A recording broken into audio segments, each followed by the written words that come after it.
It's Woodward and 11 miles west of Laurel.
Well, my name is Angie Johnson, and I'm 71 years of age.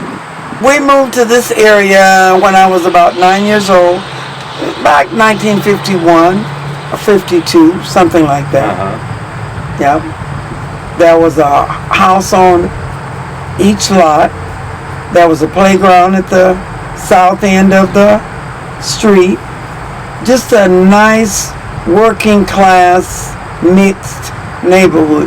Kind of, I guess you could use the term melting pot, meaning a little bit of everything. Well, the north, this is where the jobs was back then. So my father was unemployed, so he left the south, Mississippi, to come to Michigan to get a job and make a home for his wife and children, get settled, and then he sent for us. So it was, the jobs was the issue. The factories in Detroit was really popping. Ford, Chrysler, Chevrolet, whatever. The factories was here.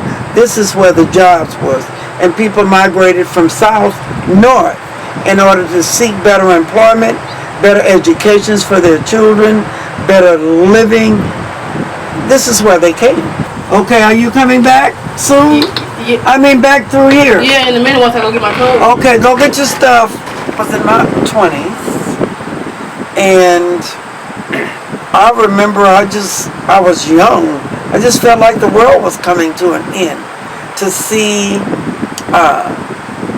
soldiers in uniforms and riding through your neighborhood on a truck with guns, and there was they had a camp over on one of the at the schools, one of the high schools, where all these men was camped out, and then to see the burning, I mean, I was just, it was amazing, because I'd never seen anything like it.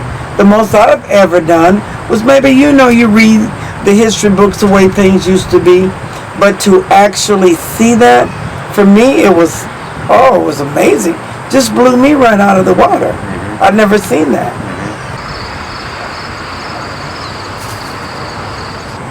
Well, the city changed, of course. After the riots, there was all of the problem of jobs, and of course, there's always personalities. It was just a variety of reasons. I don't think it was just one thing that caused people to leave the city. It was the schools began to go down, property values, destructions. I mean, all kinds of things. It wasn't any one single reason people left the city. It was a variety of reasons. I was a single mother raising my children alone. I own property here in the city. I love this city and its people. So there's no reason for me to leave. Well, it was sad to see people move away because it just was not neighbors that moved away. I had family that moved away as well. So, of course, that's a little depressing, and you're a little unhappy about it. But then you don't allow life to stop you from living. It just makes you work harder to live.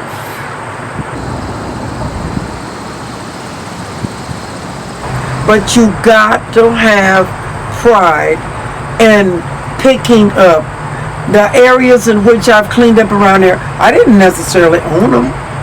I didn't necessarily have the tools to do it, or I couldn't afford to do it. But somehow or other, if you have pride, you make a way to do it. So for me, I had 2 small children to raise, but I cleaned up. I worked from 11 in the morning till 11 at night on my off day to cut the grass, to sweep the street, to paint the curb, to paint the tree, to do whatever. You have to make the people that run the government, so to speak, know, listen, we can't live like this. This is not how I want to live. I can do my part, but I need you to come over here. I don't have the money to get rid of that house. But not only do you have the equipment, you have the people. Let's do something. But you have to motivate people, to motivate somebody else, and motivate this one and that one. But you first got to show who you are and what you want to do. At least that's how I feel. So anybody that talks to me will tell you, I want it clean, I want the grass cut, believe me. And that's how it is. That's how, as long as I'm around, that's how it's going to be where I live. When I'm gone, well, hopefully I'll be going to a better place where I don't have to cut the grass. All I'll have to do is sing and dance and enjoy the gospel or whatever. Word to the wife. Tell them don't have that car open like that. This is the worst area. It's often been said, you're the product of the area you live or whatever. And I don't necessarily believe that's true. Maybe partially. You are the product of the home in which you was raised in. I tried to have peace, love, respect, compassion, those kind of things in my home. Regardless of what happens in the street, you have to keep those things in your home. And you have to mold your children to be that way. And in spite of what was around me, I think I have some very good children and grandchildren and great-grandchildren. Not perfect, because nobody is. It's very diverse. You have all kinds of people, all age, color, creeds, sex, every national, everything. And the young people coming in now are beginning to build something. They're restoring some of the older buildings, which is a good thing. And then if they restore the buildings rather than tear the buildings down, then that means there won't be vacant property. Hope to see someday these vacant lots or the flower gardens and the vegetable gardens, that they will be replaced with houses and garages. And because a garden cannot pay taxes, but if there's a home there and a family living there, they can. And that's what you need, is somebody on this property to pay some taxes. So I would hope it would build up at some point the way it used to be. I would love to see that. That if you want things to change, you can't sit around and wait for the other guy. You gotta get up, get motivated, and do something yourself. And generally, if people see you out here doing things to make it better and make it nice, usually someone will get up and join you.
Let's see.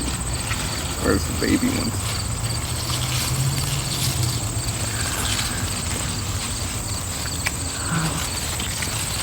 These are the bell peppers.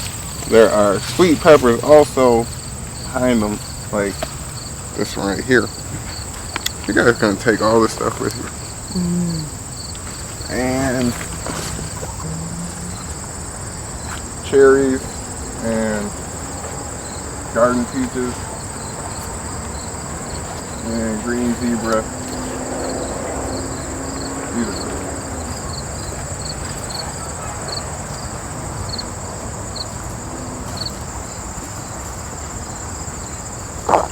More arugula, Swiss chard. Should probably take some of this stuff, actually.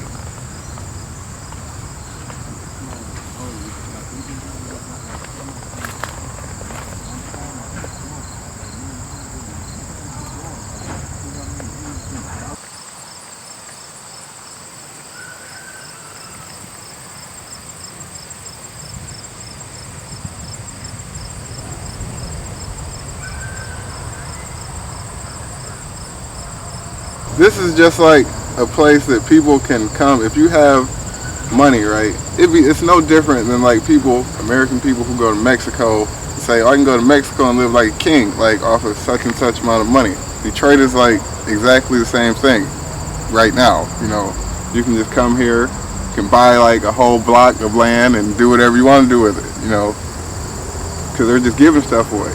And beyond giving stuff away, they are actually like letting businesses come here and not pay any taxes just because they're so desperate.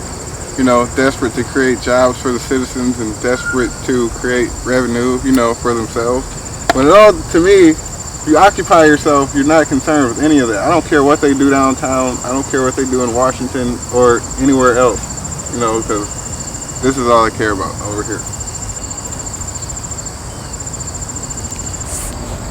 Yeah, these are heirloom tomatoes up here. We got these from the Greening of Detroit.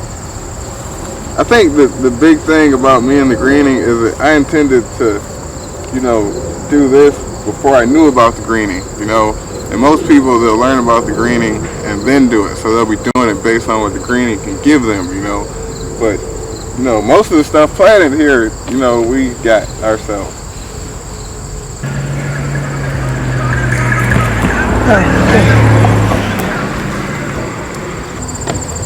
Well, outside of, you know, find something to do, which is really what it means, find something to do with yourself, for yourself, we try to create a division between the other Occupy movements and Occupy Yourself, because those movements are more so like, they're just not serious in my opinion. They're like asking, I mean, the people understand that they're being abused, right? But they're asking pretty much not to be abused so much, as opposed to, I don't want to be abused at all, which is like the stance that we've taken over here. We say, we don't want the things you have to offer, we'll do it ourselves. the other Occupy movements, the other Occupy movements say, you know, we want to negotiate with you, or we just want some sort of relief, and that's not what we're asking for. We're not asking for anything. We just want to occupy ourselves. Well, it's always been a park. The lady who stays right here in this house next to the park, she's lived there for 32 years, and she says it was a park when she moved here. It belongs to the city of Detroit, and since the city of Detroit is in such dire straits, like last year the grass was taller than this fence. Like you wouldn't believe it, over the whole park, because the city either can't afford or isn't required to maintain areas like this. So they adopt, you know, lots out and parks and stuff. Hopefully the citizens will maintain them, you know. And really you don't have to get it adopted to you. You can just like do it, you know, just because Detroit, the regulation in Detroit is very minimal, you know, because that's just the way Detroit is. What I want to see is for the residents of Detroit to stop working for the city, stop working for Ford, stop working for McDonald's, and start growing food. Because food will always sell. It is always in demand. Everyone has to eat. There's so much land here that, like, if we just pulled together, the city would not be the way that it is. There would not be emergency managers running back and forth in here. We could govern ourselves. But there are entities that do not want to see that happen. And even if there weren't entities that didn't want to see that happen, the mentality of the average person around here is not going to do this, because we ask many people who live on this street or that we just meet. We tell them we'll pay you $10 an hour, come over here to help us, and you still see it's just me and Fred wherever he's at.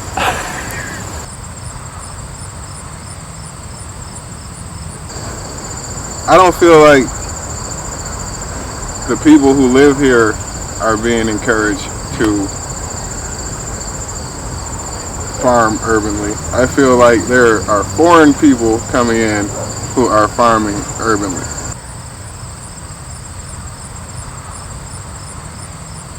A lot of these local stores and restaurants and stuff will just buy stuff from you, maybe not necessarily for the restaurant, but for themselves. And, you know, just people in the community, we kind of have like a community drop-off thing where we accept donations. But as far as like commercial, retail, capitalist business, Eastern Market, there are several markets around the city, right? But there is enormous demand for food in Detroit. But as far as the farm is concerned, I'd like it to be functioning, like fully functioning, the entire farm forever, pretty much, forever. And I'd like people to come here, young people especially, like kids maybe like 11, 12, come here, learn how to do this, and go somewhere else and do it for themselves, and then teach someone else to do it, you know. I don't know how that'll work, but that is my goal. Our goal here is not to make money. It is to like improve our community, you know, so that we don't have to be afraid of each other when, you know, we're walking down the street and things like that. There you can see right here, that is all squirrel. They've been nibbling.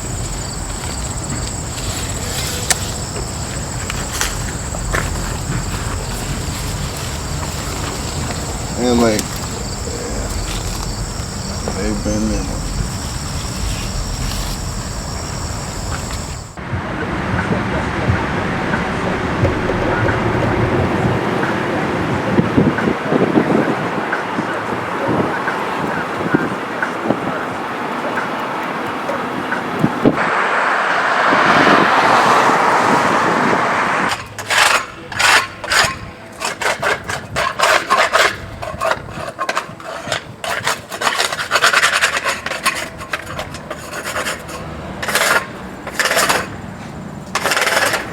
My name is Derek Weaver. My background is actually in real estate. I don't know if I told you guys this, but that's what I do is real estate, like management, and then a big passion of mine is revitalization. So the whole idea of the project is to use it as a tool to revitalize this horrible neighborhood in Detroit that is really, probably one of the, or been identified as one of the worst. Actually, I want to show you this right here. Look out the window. See that? Look at that. Wow. That's the largest graffiti mural in Michigan. Have you seen that yet? No, I think we've seen that. But anyway, so my background is in real estate, and I came up with this idea to do this whole graffiti project because a lot of the buildings in the area are abandoned, vacant, and just in really bad condition. So, I guess the solution to changing the area is doing something different, and I figured, doing these graffiti murals and just bringing color into the neighborhood would be something different.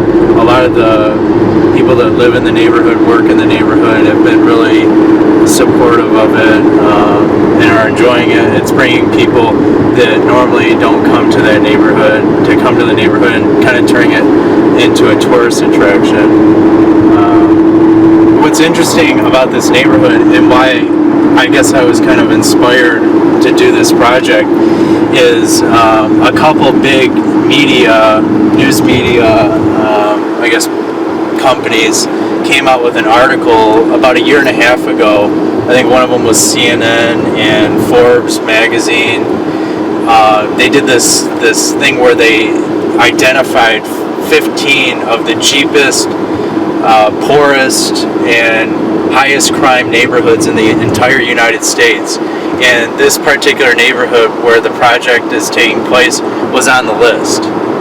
And I read that article, and I never felt that it was an unsafe neighborhood or was as bad as they portrayed it to be.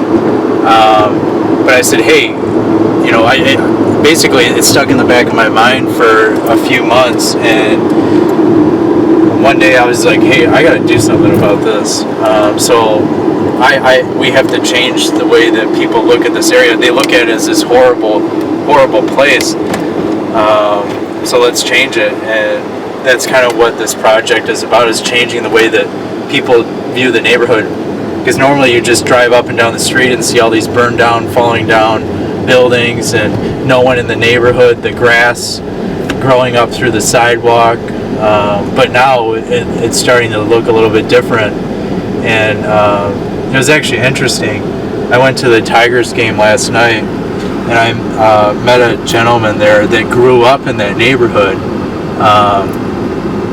and as a kid, he grew up there, was in that neighborhood to, I think he was like 18 years old, and he said he drove through that neighborhood with his son a couple weeks ago, and he basically said, there's something going on in this neighborhood, I don't know what it is. He really couldn't pinpoint it, but then when I met him last night, I was kind of just telling him about this project, and he's like, oh my gosh, I was just driving through that neighborhood, and that's what it is.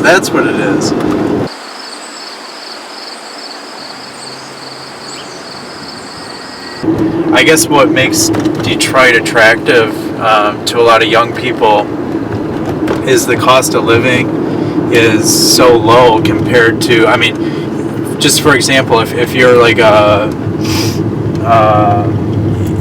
young professional that's making $45,000 a year in Detroit, you may only have to pay $600 or $700 a month to live, but you can go and make $45,000 a year in New York and pay $1,500 for a place to live.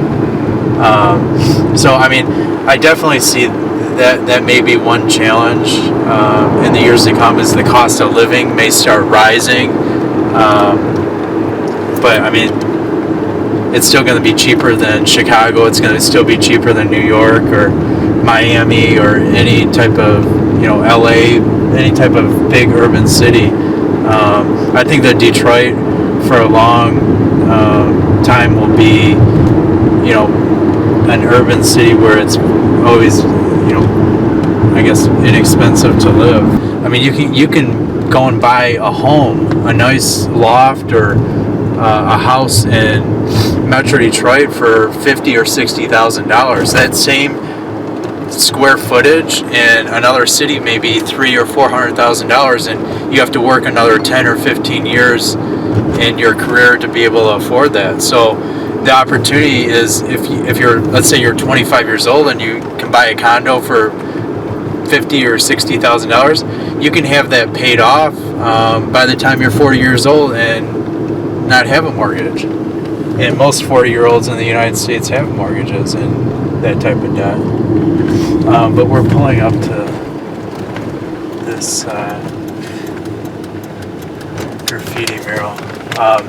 This graffiti mural up here is done, and it's still being worked on by a guy named Kobe Solomon, and he's been part of our project at the Grand River Creative Corridor. And he started this mural actually last year and ran out of money, and he did this fundraiser and raised over $10,000 just through the fundraiser, and he's able to finish the mural now. And once it's completed, it'll be the largest graffiti mural in Michigan. And we're gonna pull up to it right now. And this is actually, have you guys been through here? This is the Russell Industrial Center. This used to be a car manufacturing facility, and it closed down a while ago, and I think back in 2000 or somewhere around there, they converted it to artist space. So I'm gonna give you guys like a little tour through this. There's tons of artists. It's in kind of really bad condition. But look at this.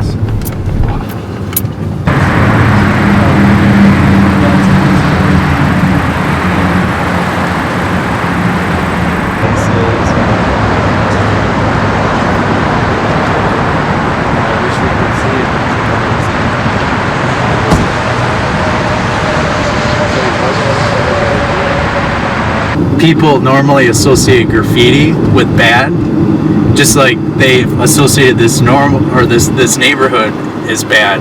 So what do? Let's change the way people look at the neighborhood and change the way people look at graffiti. A lot of people don't recognize graffiti as a form of art. They just think it's vandalism, crime, gangs, criminals are involved in it. So, I mean, some of the graffiti artists that have been involved in the project have been to jail for doing graffiti, but I think given the right opportunity and given the permission to do a wall, that they can create a masterpiece, and I think there's something really to be said about it. So we're not only changing the way people view the neighborhood, it's changing the way that the general public views graffiti. So, I mean, I want to say 95% of the people that I've spoken to love it. But there's always that small percentage, maybe 5%, that don't like it and don't understand it. But that's expected with anything. I mean, anytime you try to implement change, there's always going to be people that don't want to change. But guess what? Too bad. So, they'll come around. And on this half-mile stretch of Grand River, there's one guy, one building that doesn't want us to do graffiti on it, but I know that the guy's gonna eventually come around. So, I mean, there are a couple operating businesses in the neighborhood, and one of them has been there since 1943 for over 70 years, and his dad built the business, built the building, and they've seen the neighborhood at its best, and then they've just seen it progressively go downhill. So it's real exciting for people to see some type of change. So I mean, if you want things to be different, you have to start somewhere, and I think that's what this project is about.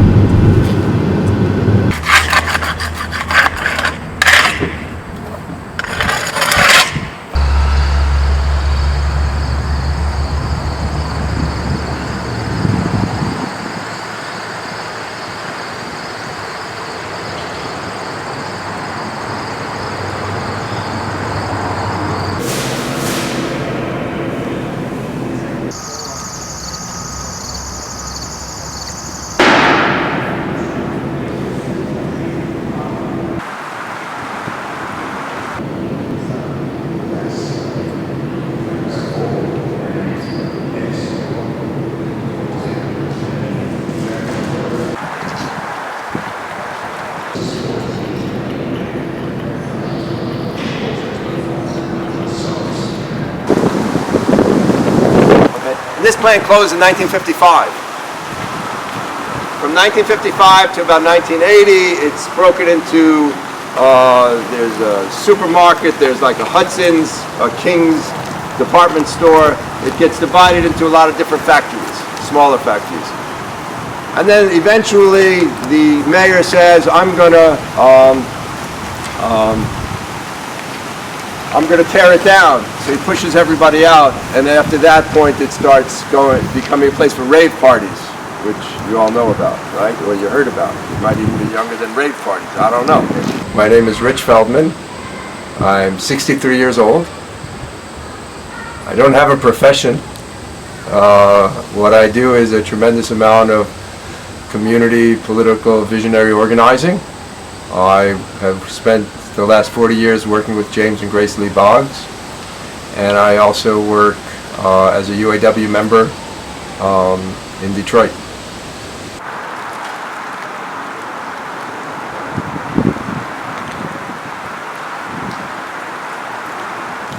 And Jimmy sees the two things happening in the late 50s. One, some 70 new plants are being built around the country. All the work that was once in Detroit is now moving to the suburbs and to the south. And he sees robots coming in. He sees automation coming in. And he says, for the first time in human history, people will no longer be needed to work as we know it. Detroit, as your little map shows, and this is the story everybody tells, is the size of Boston, San Francisco, and Manhattan combined, with a little left over. It's about 145, 150 square miles. Okay? Almost 1/3 of that is now vacant land, abandoned land, and open. Okay? Which puts Detroit in a very unique space, in a unique moment. There's once the 4th or 5th largest city, and now just continues to decline in numbers. The founding, so Diego Rivera's mural has a very small picture of a car. And the way that we like to talk, we want to share the story is that the 20th century starts out as people becoming producers, and you're defined as economic men and women from the beginning of that epoch as producers around manufacturing. By the end of the 20th century, you're defined as consumers. But I come here because, does anybody know where we are? The Volt plant? The Volt plant. That excite you? Yeah, why does it excite you? Tell me why it excites you, brother. I think it's awesome. Why? Because it's like our first electric car that's meant for the mainstream. Okay. It's still rather expensive, but Okay. All right, so it's exciting. Electric cars are exciting because it'll get us off of the fossil fuel that built that other way of life, right? What's the purpose of your lives? Right? It's a different question that we have to find a way to get on the agenda. What is the purpose of an economy? Is it to create work that means something to the community? What's the purpose of technology?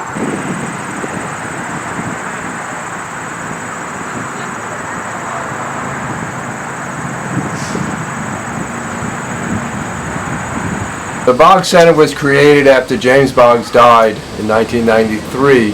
The building was bought by friends. Grace and Jimmy had lived on the first floor, so we bought the whole building.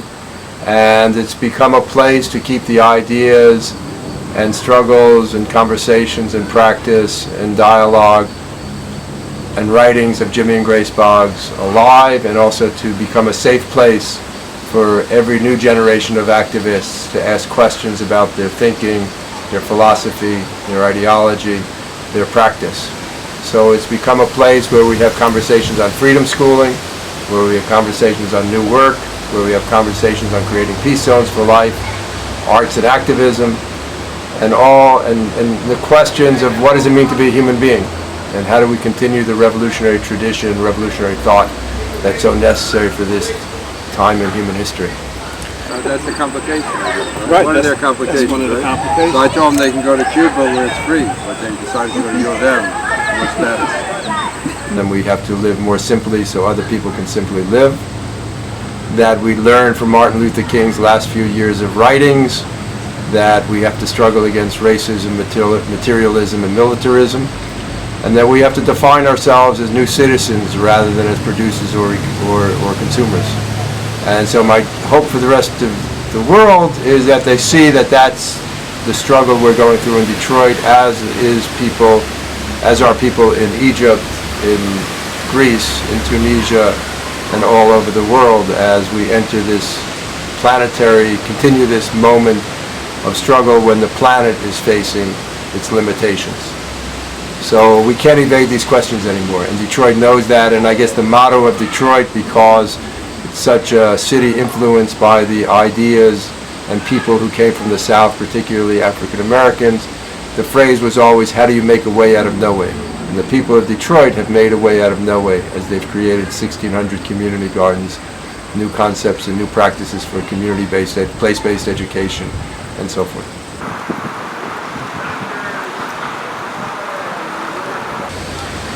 Detroit uniqueness is that it was the example of the success of the economic American dream for working class people as well as middle class people, because of the auto industry and the high level of the industrial age that we reached here. It's also unique because it's a movement city. It's where the labor movement started and people struggled for the dignity of workers, where the civil rights and black power movement emerged and moved to higher levels of political debate, where we had an important black mayor elected who then had to face the new contradictions of the changing capitalism and the flight of capital and the changing role of cities. So Detroit is unique because there's been intergenerational dialogue and a continuity since the 60s in particular, but earlier, so that generations have been able to continue to ask questions on this journey of how do we change ourselves and change the world. So I come here as a way to say, you are very lucky to live at this point in history. There's going to be unbelievable pain, but there's also going to be unbelievable opportunity. And the deeper we understand that we're at a changing epoch in human history, will be the way that we'll understand not just how we change our own country or our own community, but understand the impact we'll have on this change. Okay, so I come here because we're at the end of an epoch in history. We'll walk over that way, and I'm going to tell you more about this place in Detroit.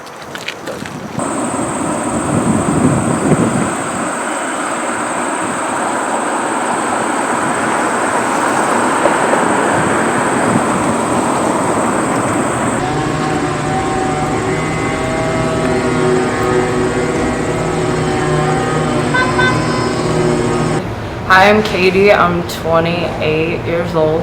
I'm a working artist, and I am the director of North End Studios. I work in community, and I'm a painter, photographer.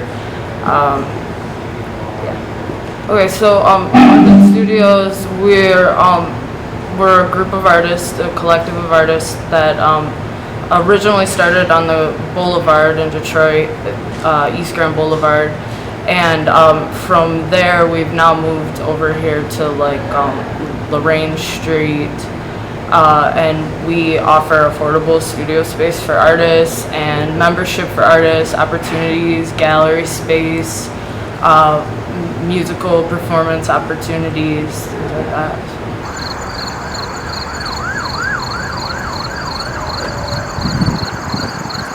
I moved to Detroit because I ran away from home. Basically, I didn't want to live with my mom anymore, and I wanted to be an artist. Like, I wanted to just live my life and like not live in the suburbs. Like, I'm from Michigan, you know, so like there's this whole dynamic of like the suburbs and the city and like, you know, like boundaries. And so for me, it was like a rebellion in a lot of ways.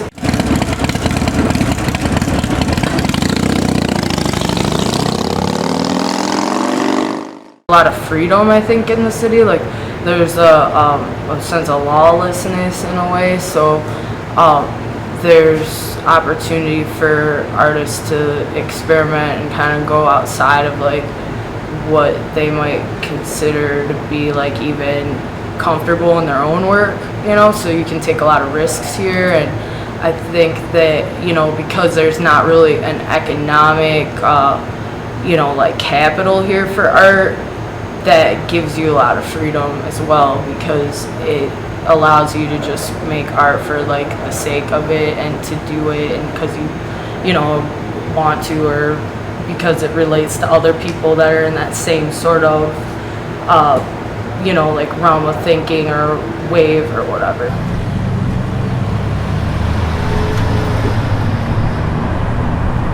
And just engaging like a lot of those youth in like splash painting, which is a style of painting that I came up with for youth engagement, where like anybody, you know, we do like 1 or 2 workshops to go over it, but anybody can really splash paint, you know.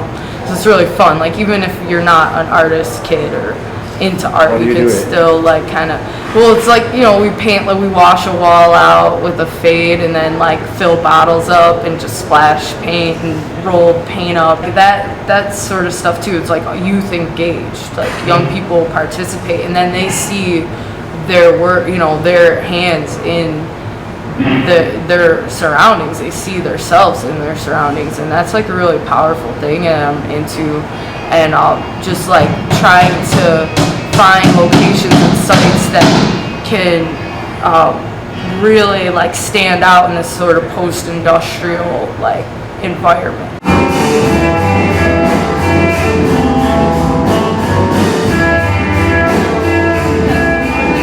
I mean, I think like art in general can do so many different things. I mean, it spans across like tons of different realms of thinking and, you know, like ways of accomplishing like things and communicating and representing culture. And, you know, so ultimately like my favorite type of work is art that is encompassing like existing culture and sort of like, I guess just like visually communicates to the fullest extent of like that North End Studios, where we're specifically focusing on like artist community and creating our own like economy within a space and utilizing an abandoned space, a space that was vacant, that no one, you know, was in or whatever too, and like trying to do something different with it to like boost our own like sense of who we are too, and like live out our dreams or do what we want with the space.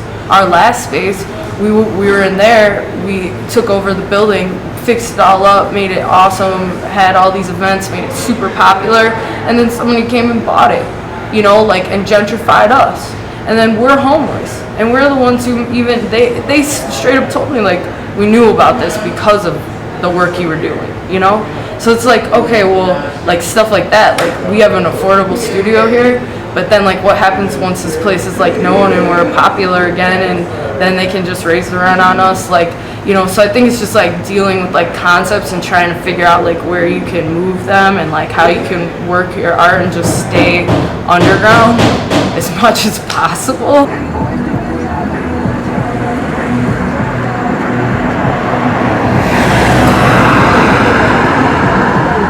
Sponsored by like Chase Bank last summer to do 2 murals in the North End with like 12 other artists, but then it's like, okay, but then it's like Chase Bank, you know, and then you're like, well, wait, like where's my morality stand in that? Like it's kind of like, well, they are supporting like this great youth work and these paintings to happen, but like, is it for like, you know, their motivations, or where is it? So I think you got to find like some sort of like line where like can feel okay with like what, you know, like you still do have to like, you know, sort of interact with space and things too, but it's really hard too, because it's kind of like you can get involved in something and think it's the right thing, and like a lot of people do, they think they're doing the right thing and that, oh, this is making the city better, but in reality it could just be like for these people to like profit off of like, you know, these redevelopment opportunities that are just, you know, lining their pockets, and everyone else is still hungry. And I mean, it's like they're trying to change the way things are.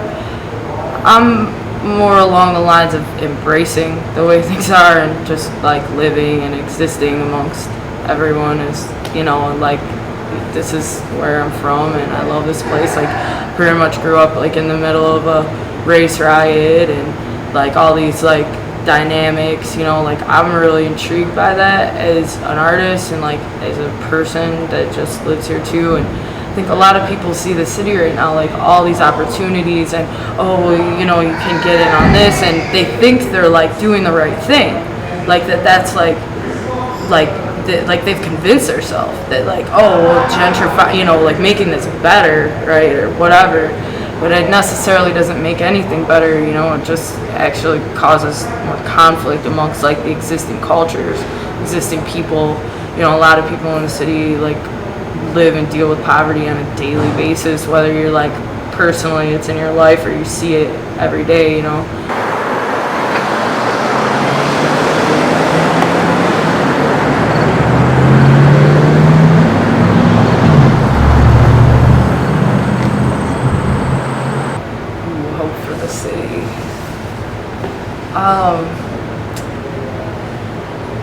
I guess like, yeah, I just like to see all my people not have to struggle as much anymore. That'd be really cool.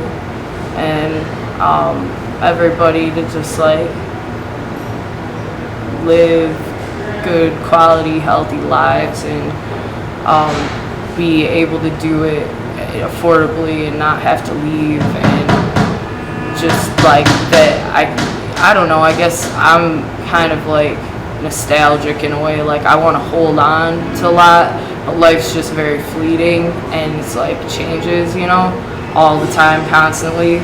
But I'd like to just see all my friends and like people that I love here like be able to do what they love and be successful and be happy and still be able to live here, and you know, like and that things don't just turn into the suburbs. That's my hope. I love Detroit's eclecticness, authentic, grimy, gritty, like the, you know, world's falling down around you complex going on. Like I love that aspect, and I grew up in the suburbs and I just would hate for it to, you know, like if Detroit turns into the suburbs, I'm not staying here. Like I'm out because I can't deal with, like, I love that whole, like, fall of, because to me it's the truth. Like, you go out to the suburbs and it's just like this facade, it's a lie. Like, the same problems are there, same issues, same systematic issues, government, you know, American issues, whatever, like oppression, same things going on. Like, you know, but Detroit to me is like the truth, you know. It's like at least it doesn't lie to you, you know. Like you can see the signs of that, like when you look at buildings being scrapped or when you look at like people on the street or whatever. It's like very real to like what the real problems are in this country and in the city itself. So I just would like that truth to remain, I guess. But there's a lot of people trying to, you know, live a lie, and that sucks. But I hate to end it on living a lie, but you know what I'm talking about, like that whole like, hey, and it's that capitalistic mentality that, you know, like that's being so pushed by our own system here in America. And it's like, okay, well that capitalistic mentality, like we can fight back against that too with like the same weapons that they use against us, and we will. And like people want to look at me like, oh, well, I'm like some sort of like rebel or something, like whatever. No, I'm just like fighting for like what I love and what I care about, and like the right things to happen for people, not just the things that like benefit certain people or a certain group or whatever, you know. I mean, but ultimately, Detroit is an awesome place to come and paint, so come and paint here.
Let me tell you all. I've been out here so very long. I'm lost all of my direction. Hey, I'm DJ Sicari, Starfleet analog soul technician, if you see right here on this little shirt that I designed for myself. Wow, I'm 37 years old. I've been a hip hop fan all my life. So, you know, hip hop is something that I live.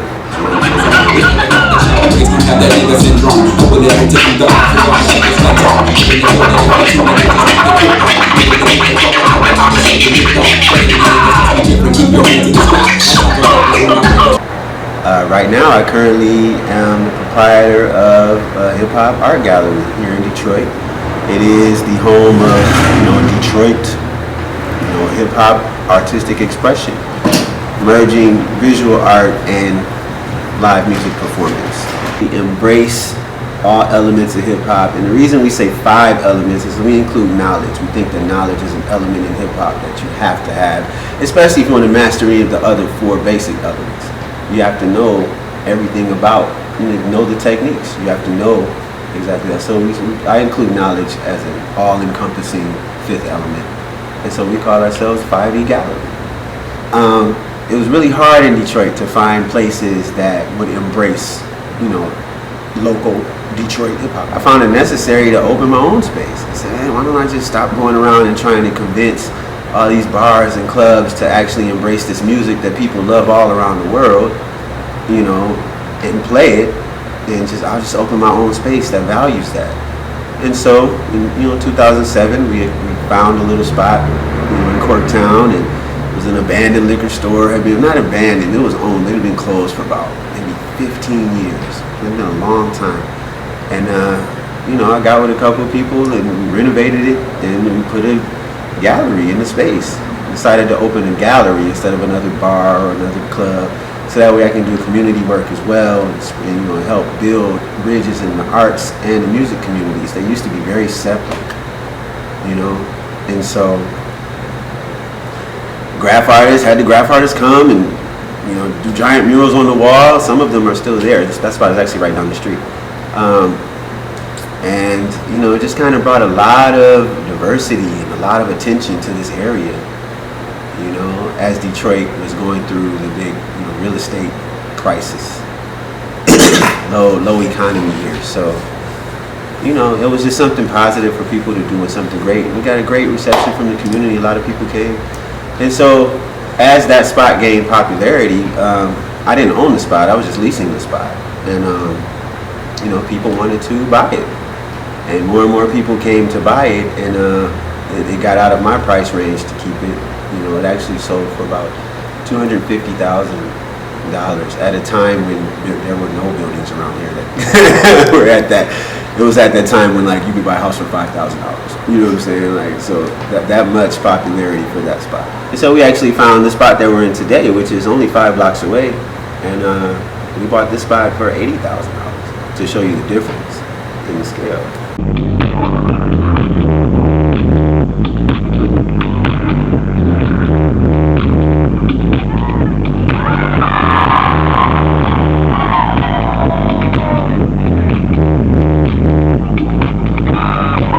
Everything I do, I have to have diverse movements. Man, it's got to be diverse.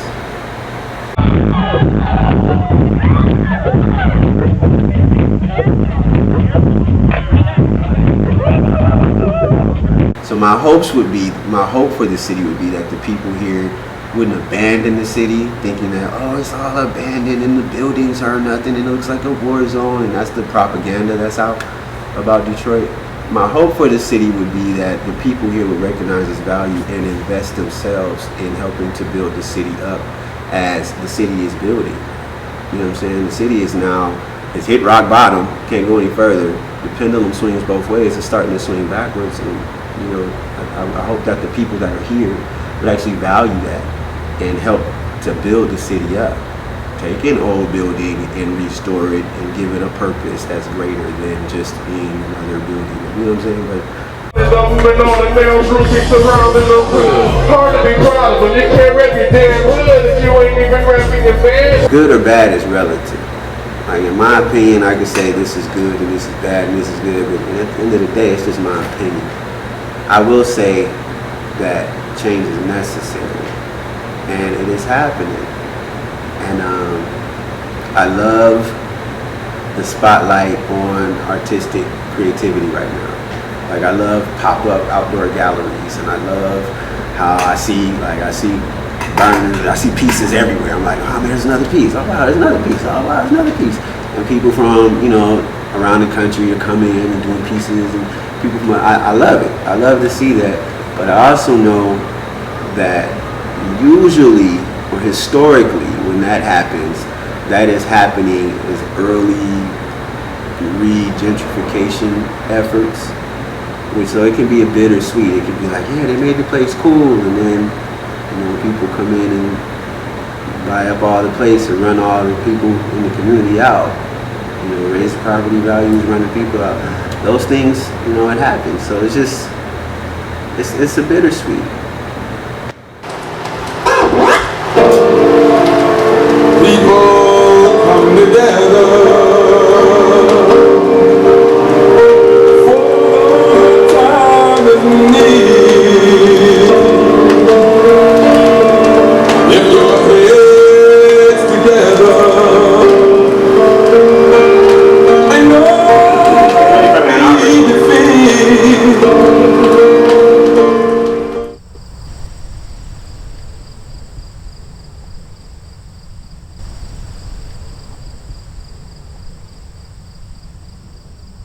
How long has the center been around? How long have I been in this house? I've been in this house since 1962. What Bunyan understood is that we need to have images of the future in order to be challenged. That we should, just as people are challenged to go to the moon, we have thought of technological challenges. We are all living at a time when we are challenged to create a whole new society. And that faces all of us. The Declaration of Independence says that it is our inalienable right to life, liberty, and the pursuit of happiness. And that governments are instituted to serve those ends. And that whenever any government is destructive of these ends, it is our right and our duty to alter or abolish such government, and to create such forms as to us to seem most likely to affect our safety and happiness. And that's the time that you are living in, and I am living in, at this time on the clock of the world. And it's a fantastic time to be alive. I hope all of you think that way. As you look around you and you see that the packet plant, that era is over, and that we're creating a post-industrial society. And that a post-industrial society is a society that has a different relationship to the earth, a different relationship between people, and that we are at the threshold of creating that. That's an enormous privilege. And that's what citizenship is all about. And that's what Obama said. It's about you and not about me. All right.